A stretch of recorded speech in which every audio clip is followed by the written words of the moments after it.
Alright, so I'm going to start up now. My hope is that everyone in this room, we went through now Unit 1 in this thing that was called Get Started. It was over 100 pages, and there was a lot of material in it. And again, that was the idea that your first test was gauged after that. Now, the good news is if you look at the second chapter, which is right here, it's not even half that size. It's 41 pages. All right. The other news too, and you know this already, we're not having written tests this semester. All right, which is probably a good thing for all of us. But this chapter is one of those, they could have almost renamed this Everything You Always Wanted to Know About Activities and Intents, because that's what the chapter is about. All right, and that's 40 pages. And then, if we finish that today, great. Then tomorrow we'll go over chapter 3, which is on using the debugger that's built in. Much of the stuff that's in here, we've already done, just so you know. And when you get your next test on chapters 2 and 3, we can do it as one test, we can do it as 2 tests. All right. So I'm going to start here at the beginning of lesson 2, activities and intents. All right. And you'll notice an intro about activities, how to create an activity, about intents. One thing you did not hear last time is there are 2 different types of intents. We're going to talk about both today. One is called an implicit intent. One is called an explicit intent. All right? They work somewhat the same way, but not totally. All right? If you don't know the difference, all right, imagine this. When I was a little kid, and I was the only one home, and I heard my dad yell real loud, get up here. If I was in the basement, for example, I knew he was talking to me. He was not explicitly saying my name, but I could tell by the sound of his voice and the fact especially that I was the only one home other than him. So when something is done explicitly, you give all the information that's necessary. That's what we've done. When we created those intents for the BMI program, all right, we did that. We gave what are called explicit intents. Sometimes you just have to tell the system kind of what you want it to do, but not how to do it. That's an implicit intent. All right, so you rely somewhat on the system being able to know what it is you're trying to do. So we're going to talk about all that in here, okay? Again, there is so much information in this particular, in every unit in this. There's no way to do it all justice. And as you can see, and I'm not going to click on it, but if you notice right under the introduction, if you want more and you click on the link to the activity class or you click on the link to intent, in either case, you're going to go out to developer.android.com and you can get a lot more information about them. All right? So, about activities. An activity is basically a screen. On the chapter that you had right here, on the test we just took, you had main activity. That's all you had. In the one that we kind of did as a class, and maybe I did do more of it than you did, but at least I tried to show it to you and explain it to you. The one with the BMI, all right, that had 3 activities. It had our main activity, it had another activity that showed the individual statistics, and it had another activity that showed the group statistics. There probably would be even more stats that we could have come up with, maybe the highest BMI and the lowest BMI, whatever. And we could have had yet another activity. Does that make sense to everybody? All right. Okay, we could have done a thing where we could have, we haven't gotten to like radio buttons yet. We will. But we could do something where we asked gender, and we could have had the lowest BMI for a female, the lowest BMI for a male, etc. That kind of stuff. All right. Any activity that you create technically is independent of any other activity. You raise your hand, no, that's not true. We pass stuff from one, and I get that. But the reason that that is said, and it's said like that, there are built-in activities that exist in Android. Your program can call built-in activities of Androids to do certain things. We'll get into some of that stuff later on in the course. All right? And so you can either call those, or you can set it up so they call your program. All right. As it says, this enables your app to start an activity in another app. And it enables other apps to start activities in your app, if your app were to allow that. For instance, they say a messaging app could start an activity in a camera app for somebody to take a picture. You know, and that's the example that they give here, whether that's a good example or not. Typically, one activity in the app is specified as the main activity. You've heard all this already. The recommendation is that you don't change its name. That be called main activity, and the associated XML file, the layout file, is activity_main. All right. Now, one of the things we're going to get to in this chapter and the next, please look up on the screen. All right, because what they're starting to talk about in here is what's called the activity life cycle. All right, you know this as well as I do if you are tethered to your phone and you've got all sorts of apps that you've downloaded on your phone. All right, I mean, a lot of you can sit in here and go through 2 or 3 apps at once. You're checking your email. All right, you're checking something else. You're playing a game, etc. All right, so it says each time a new activity starts, the previous activity is stopped. It's not necessarily, when it's stopped, it's not destroyed, it's just stopped. It says the system then must preserve the activity in what's called the stack. It's called the back stack. So it has to know where you are, so if you come back to that activity, you're there. The biggest thing, just so you know, is whether it's a tablet or a phone, the biggest time it has to do that, if you look on the screen, is when you go from this to this. So when you go from portrait to landscape or vice versa. You're playing a game or whatever, the system has to remember where you are, because technically it's stopping that activity and starting it again. All right?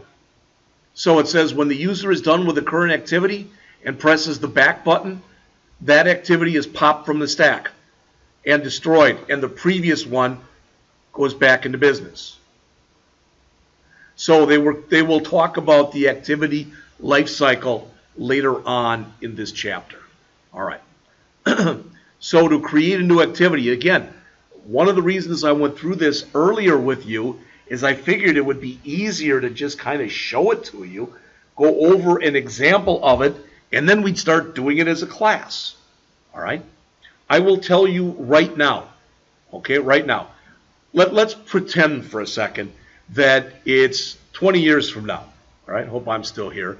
But it's 20 years from now, and you're all out in the field. And let's assume that most of you have had more than one job, as an example, because you want to. You're moving from firm to firm, etc. All right? We are going to start, it's going to be very simplistic for chapters 2 and 3, but you're going to create a resume app, and it's going to be really simple. All right? And I'm going to show you how to put some stuff on it, and the rest of it, I'm going to let you figure out. But eventually, we're going to have enough stuff so that if you want, every place you've worked at, for example, you'll be able to have it'll have its own screen. You might have on that page, you might have a picture of the company, a URL to that company, exactly what you did for that company. You might have other links to projects you did for that company, etc. That's what we're going to move toward. All right, as we go on. We're going to have, hopefully at least, have this pretty big app. And then eventually be able to store stuff into a database. All right, so we'll talk about that when the time comes. So to implement an activity in your app, you create an activity. You saw that. Remember this? Remember when we went like this? Bring this back up again.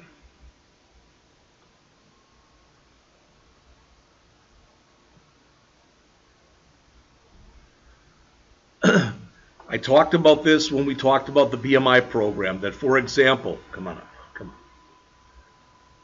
that if I want to add a new activity in here, that what I'll do is I'll come over to right into the same area that's holding my main activity.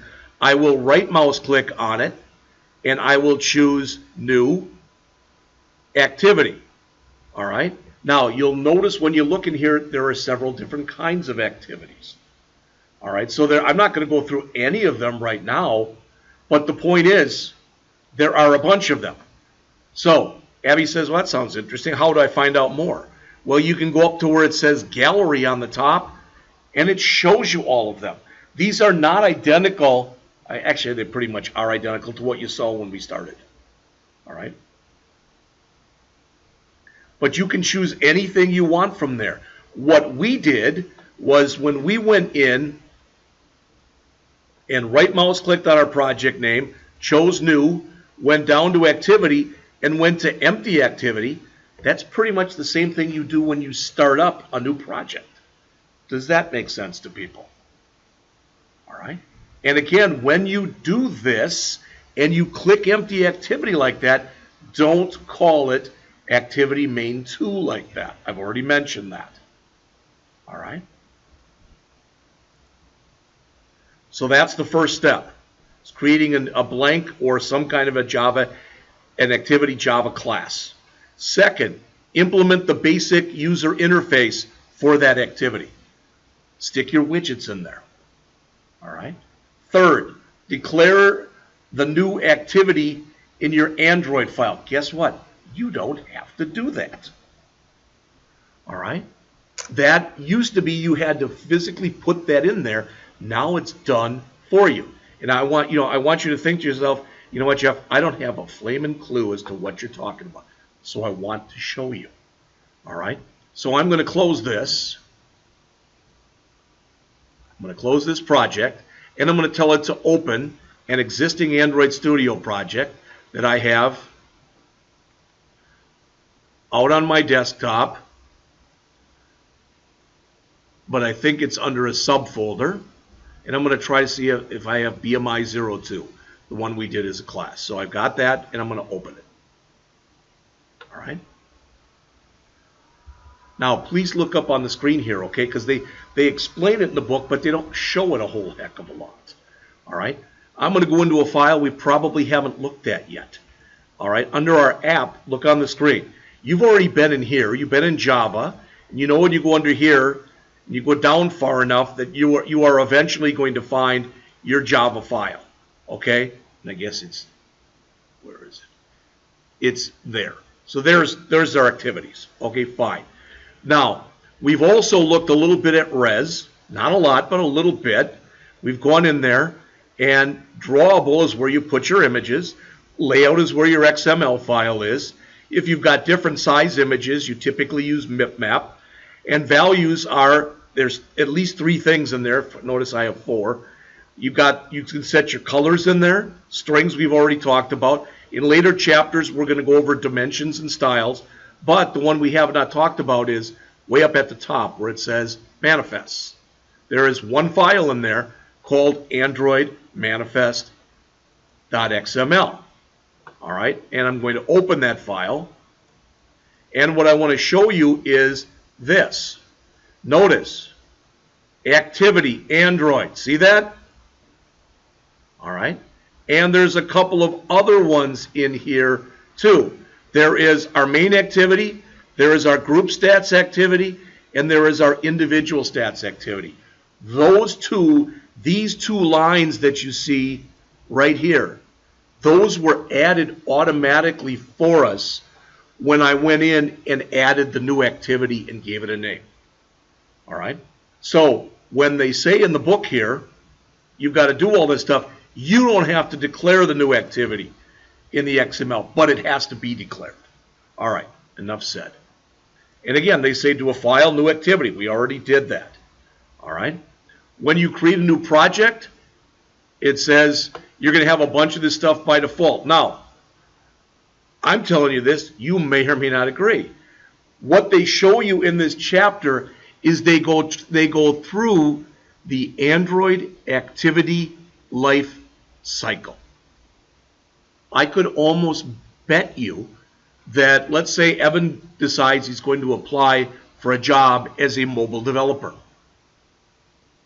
A question he very well could get asked at an interview is, tell me what you know about the Android activity life cycle.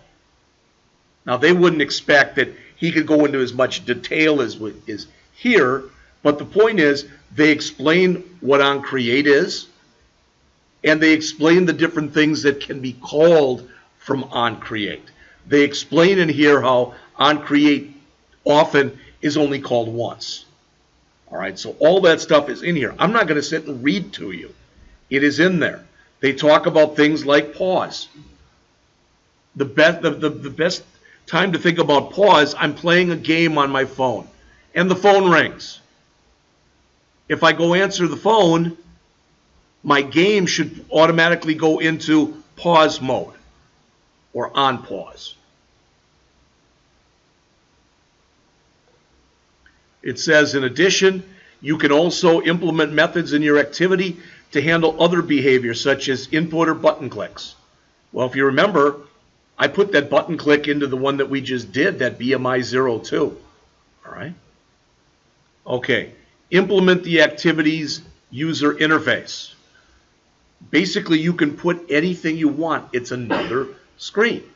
So it can be as simple as you want or need it to be, or as complex as you want it or need it to be.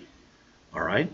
The declare the activity and the manifest, I already went over that with you. All right. Then they actually go through and they add another activity to the project. All right? So file new activity, brings this up.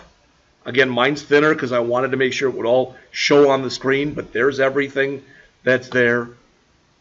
They explain the different things that are in there, but they don't give a really big explanation of what's the difference between a tabbed activity and, activity A and activity B, different types.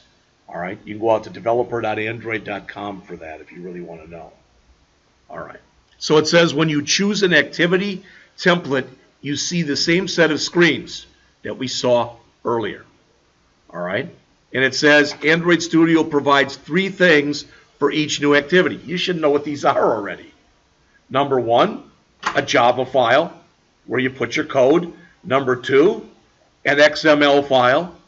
And number 3, which we just talked about today, it'll put an entry into the Android manifest.xml file for you. All right? Okay. To start up a new activity, as it says there, you create an intent. Okay? They mention when your app is first started from your home screen, the Android runtime sends an intent to start your app's main activity. All right? Here's one of the key things in the chapter. Please look. It's on the bottom of page 6. Again, I mentioned this before, but I do want to take a minute to go over it. As it says there, intents can be either explicit or they can be implicit. When it is explicit, it says you specify the receiving activity using the activity's fully qualified class name. It's what we did. Again, if you remember, if you look up on the screen here, because it's, oops, not there. It's in here someplace. If I go into my main activity here,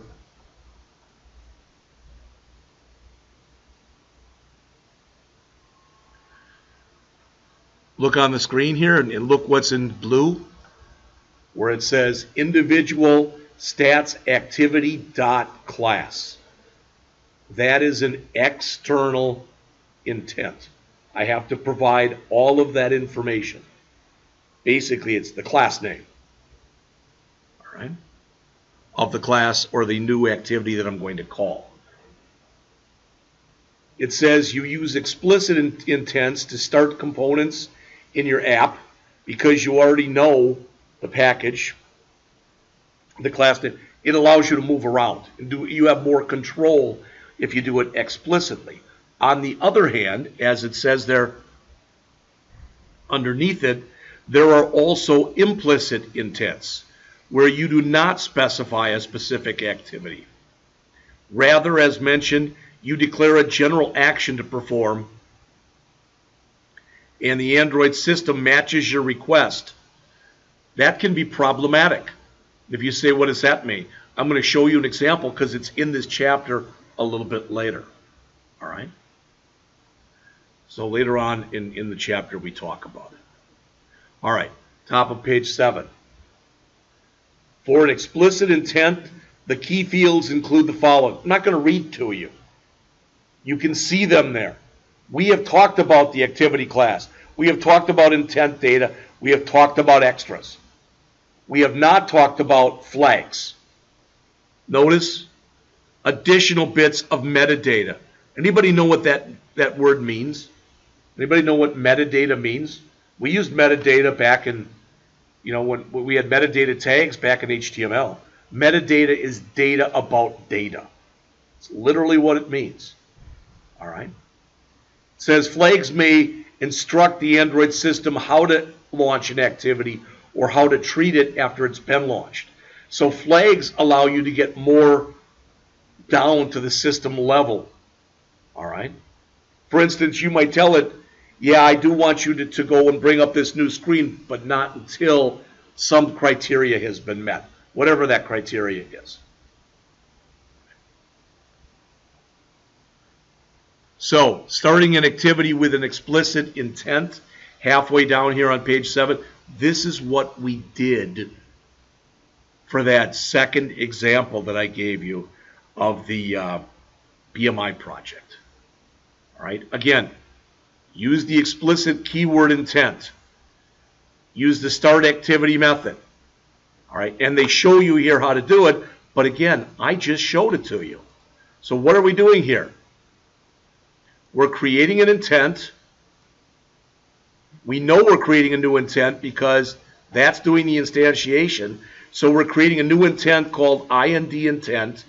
It needs to know where we currently are, so we give it get application context. It needs to know where we want it to go. So we pass it this. And in this particular example, if you look up on the screen, please, we had to give it more information because that second screen needed the height, the weight, the BMI strength, and the BMI status. So we gave it that information by putting them in what's called a bundle. Now, could we have taken this stuff that's right here and put that down here? I believe it would have worked just fine. All right. I actually went out to one of the Android sites. I don't remember if it was developer.android.com or not, and tried to do it the way they did it. That's why I showed it to you that way. Okay? After you create the intent, all you have to do to start the intent is call start activity and pass it the name of the intent. That's it. Again, this is an explicit intent. So they go through this in much more depth and breadth of coverage.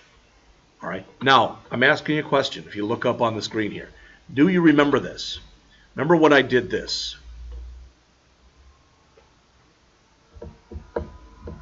It's going to take a minute. I'm actually running the program, so it'll take a second because I got rid of the emulator.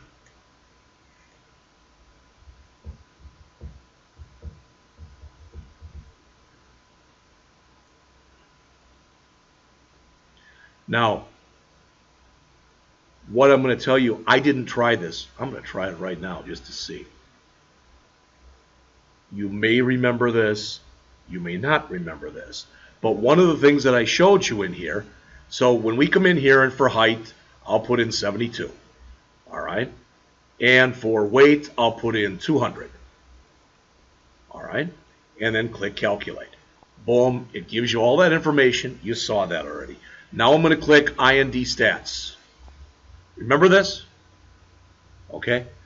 I put this button in here, and when I put in that button, if I click this, and I go back to IND stats, that information is gone. You see that?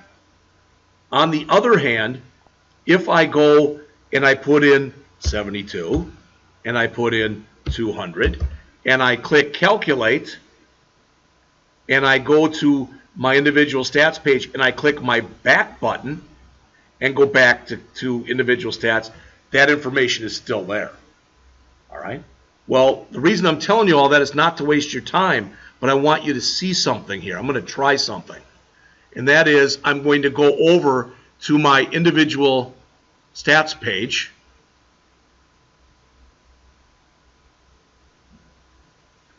And I pull this, again, I went online to find this. This was how I went back to the home page, right here.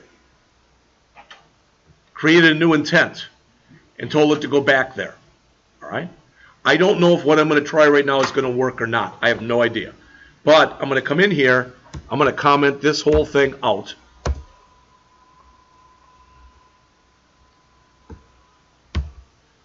All right, so I've commented. Well, I tried to. Oh, okay. I'm commenting the whole thing out, and they claim you can also type in finish. All right. Again, I have no idea if this is going to work or not, but I'm trying it.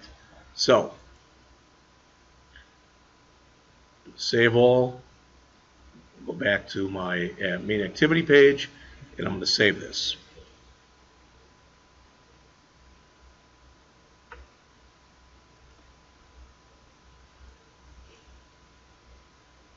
Again, we'll put in our numbers. The numbers are irrelevant, really, but I'm going to click calculate.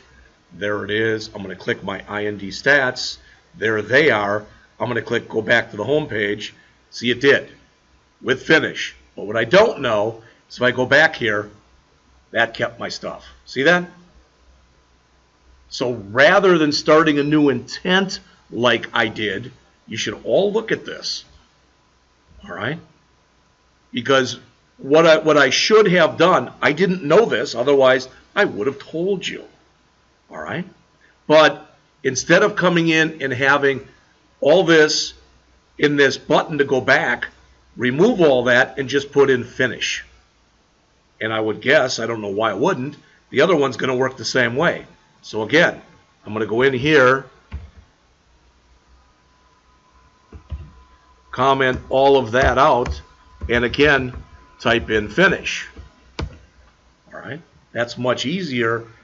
You know, I don't know about you, in all seriousness though, that's one line, that's one line, that's one line. If I can replace 3 lines with 1 line, and not only will they do the same thing, but they'll preserve my data, that's a good thing. So if I want the data to be preserved, I just put in finish. If I don't care about preserving data, then I can put this in where I have a brand new intent. So I'm going to again do a file, save all.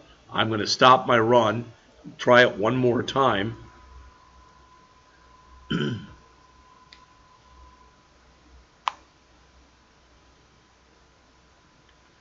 And again, just put in 2 numbers, it doesn't matter what.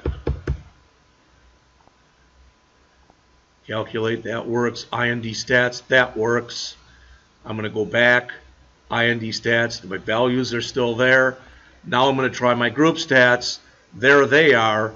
I'm going to go back and I'm going to hit my IND stats again, still there. Go back, hit my group stats. They're still there. Does everybody understand what I just did? Rather than creating a new intent, if you want to preserve the data that's on a screen you've jumped to, do not create a new intent. Just use the word finish. And if you go, well, wait a minute, couldn't I just hit the back button too? Yeah. All right. And most users are sophisticated enough that they know to get back that they use the back button. Most people are. All right. I don't, even little kids, most of them are. All right. I was amazed, and I'm going to tell you this. Maybe you probably don't give a darn, but that's fine. My My granddaughter is 2.5. She asked my wife for her password at 2.5 so she could get into her iPad. I just was amazed at that age that she could even fathom something like that. The weird part was my wife gave it to her. Now she can get in there if she remembers it. All right. So that's on the bottom of page 7 if you need more about the word finish that's in there. Okay? All right. Now, the next thing is what we did, what we ended up doing in that BMI program. And that's passing data from one activity to another activity. All right? So as it says in there, in addition to simply starting an activity, you can use the intent to pass information. And when you do that, it says in the sending activity, you need to create the object, put data into it, and start the new activity. Then on the other end, you need to get that intent object and retrieve the data. So again, in other words, if you look up on the screen, please, this is how we did that. So going back to our main file, all right, I created that bundle object. I bundled the data. Very important if you look up on the screen here, make sure when you're bundling it, you use the right data type. All right. So put int for whole numbers, put string, etc. Then created the intent, put the extras into the intent or attach that bundle to them, started the activity. Then on the other end, we had to kind of reverse it. We had to create another intent, and we had to tell it to get those extras back out. All right? Please look again up on the screen. Notice this whole thing. I mentioned this when we did it. Hopefully now it makes a little more sense. You should always, when you're working with this stuff, if you're trying to unbundle something, in other words, you've just sent information from one activity to the other, you should always check for something like this. Occasionally there could be a problem with your transmission. All right? If you don't check to make sure extras is not null, and it is, it'll crash whatever app is running. Did you all hear that? Now that might not necessarily be that bad a thing, but it just depends on what it is you're working on. But that is an easy way to make a system crash. So this whole thing that I'm doing right here, notice that's the whole rest of the routine, other than going, yeah, that is the whole rest of the routine. That's all inside of that curly. All right? And again, with some of this stuff, you're going to remember it or you're not.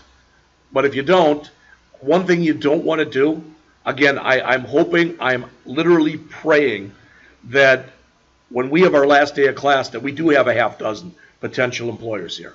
I really do hope that happens. I will tell you that one of the students last semester started up their Android project, is still not sure what they did, but it crashed. You don't want yours to crash when other people, because you're auditioning. All right? And you don't want your thing to crash. Oh, I know what that is. They don't care. They'll just remember that it crashed.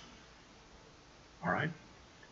So it says when to use intent data and when to use intent extras.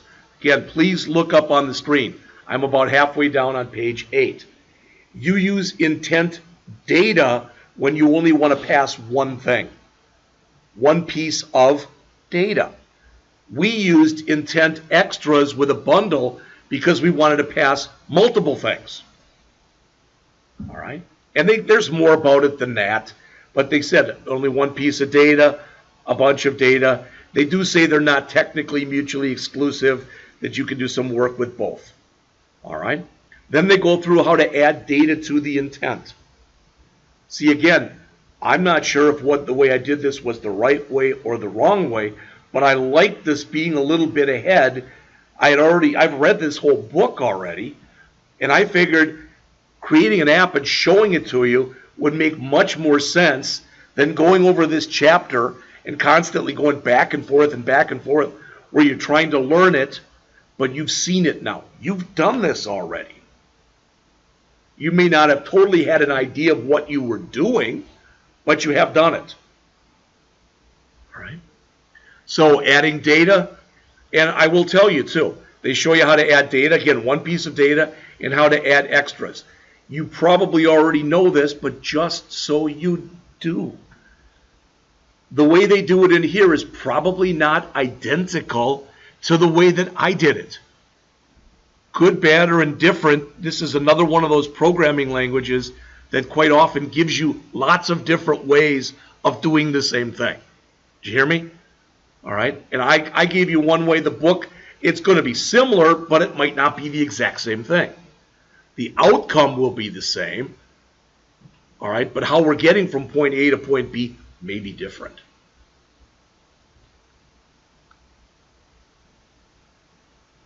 All right. So now you sent the data from one side to the other. So as it says, now you have to retrieve it. All right. Now, and please listen to this. Okay, this actually is important. Here's a hint. This will somehow, if I can figure out how, I'm going to put it on your next test. All right. You've seen this now. Now you know if I do 66, 111, and I click calculate, you know what happens. If I click IND stats, you know what happens. I can click go to the other page. I can do my group stats. Now there's two because I did the same one twice. But the point is, would you all agree with this? Would you all agree? Right now, I'm passing information from one activity to another. Would you all agree with that? But I'm not passing it back again to the original activity. You're going to. Because it can be a two-way process. All right? And as an example, I don't know, let's say that I had some kind of a real estate app. And what I could do was I could describe maybe the kind of house I was looking for. All right, as an example, I don't know. And the neighborhood, the price, etc. I clicked, I hit a button and boom, I go off to another page. Now it's got a bunch of them that I might be interested in. All right, I pick the one I want. All right, maybe it sends me to another page, or maybe it sends me back to my home page, but it gives me the address of that. Do you all understand what I'm saying? I'm saying that right now we have made, with what we've done, we've made this a one-way process. We are taking our data and we're passing it via an intent from our main activity to another activity. What they're saying in the book here is that you can get data back from an activity. All right, it says sometimes when you send data to an activity with an intent, you would also like to get data back from it. For example, to start a photo gallery activity, all right, let you pick a photo that could get returned. Now, look on the screen, please. Here's the key thing. You don't do a start activity. You do a start activity for result. Again, these are all hyperlinked. So if you want to see more and go to the developer.android.com homepage, you can click on that hyperlink.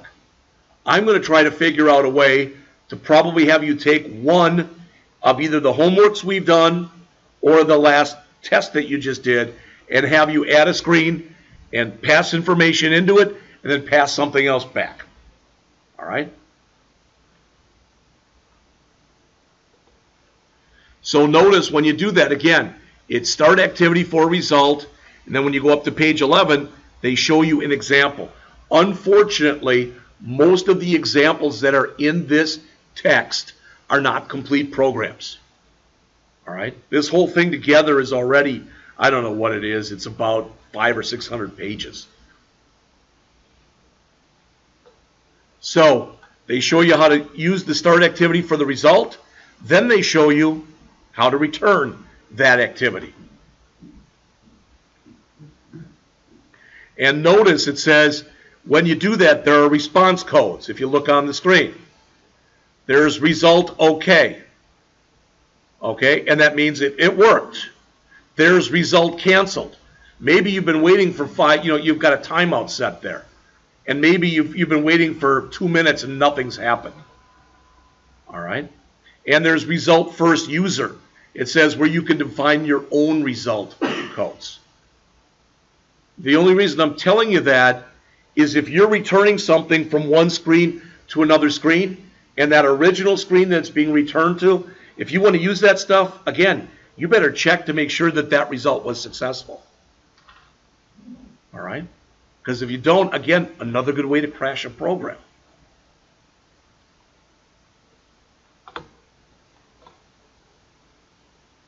Says now that the launched activity has sent data back, that first activity must handle the data. Well, that makes sense. If I'm asking you for something, you give it to me, I probably asked for it for a reason. All right? So it says to handle the returned data, the original activity, you put the on activity result callback method. All right? It says here is an example. Now, I want you to please look at this because this is fairly complex, but if you look at what's on the screen, we've got public void on activity result. All right? And super, so you're calling, you're calling the parent, but notice, again, if the request code, if it was requested and it returned okay, then do something with it. What I like about this, I picked this book. If you think, man, well, then I'm blaming you. It really sucks. Then when you are doing your course evaluation at 9 weeks and at 18 weeks, put that down. Paul had picked out a different book. I think this one is heads and shoulders above it. He likes it too. At least he had told me that he did. All right? But the stuff that's in there, look on the screen. Request code, result code, etc. It's all explained down here. All right? What I'm hoping is either at the end of this week or early next week, we will go through an app where we do some of this as a class so you can see how it works. All right, then when you're tested on it, it'll make a little bit more sense. Okay? All right. An app of any complexity you build will contain more than one activity. As your users move around from one activity to another, consistent navigation becomes important.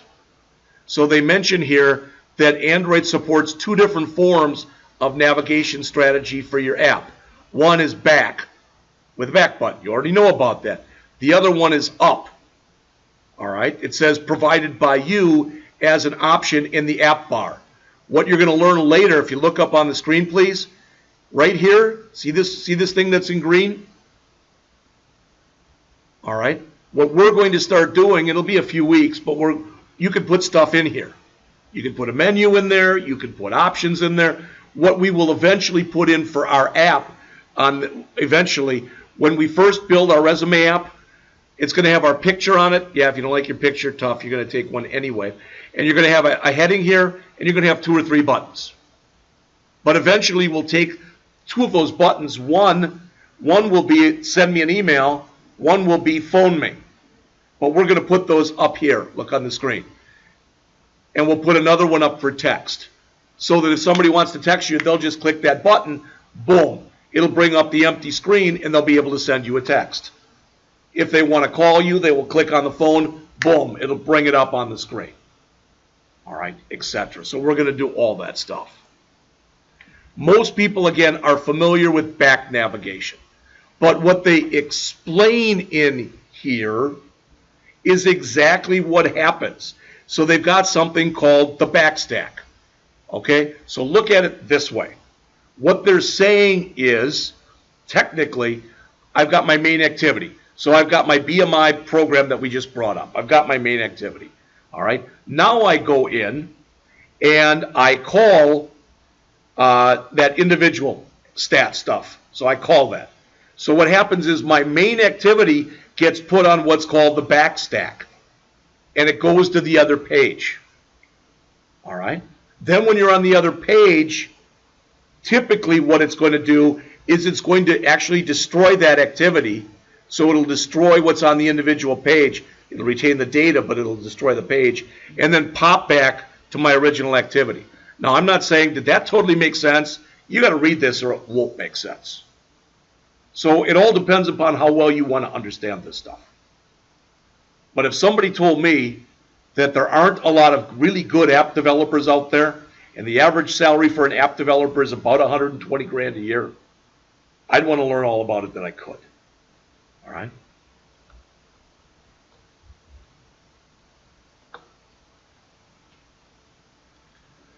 So Is it a little too far? All right.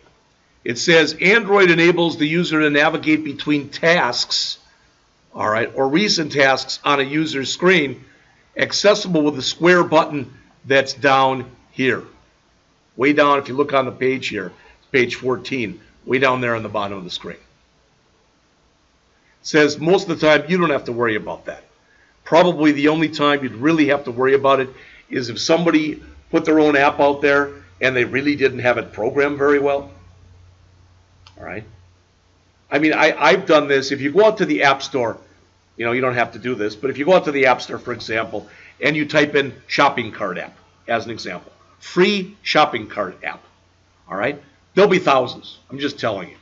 And if I see two in a row, and the first one has 150,000 downloads, and the second one has 6, I can probably guess which one's better, right? All right. So, up navigation, as it says, sometimes referred to as ancestral, is used to navigate within an app on the explicit hierarchical relationship between screens. So say I want to go from a child to a brother, or a child to a parent, or whatever. All right? It says the app bar, that arrow, returns you to the parent activity, typically. You already know that. All right? I have never done anything with up navigation. All right?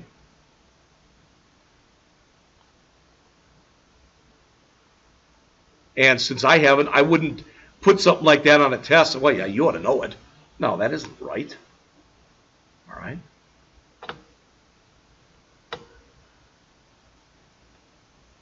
All right, we've been going for 45 minutes. I'll tell you what this is what we're going to do. Right now it's 2:32. We're going to take just till a 13-minute break. Come back at 2:45, and I want to go over about the next 10 pages. And right around 3, we'll be done for the day. You'll have time you can work on your homework that's due Friday. It's 2:32. Please come back at 2:45. Thank you.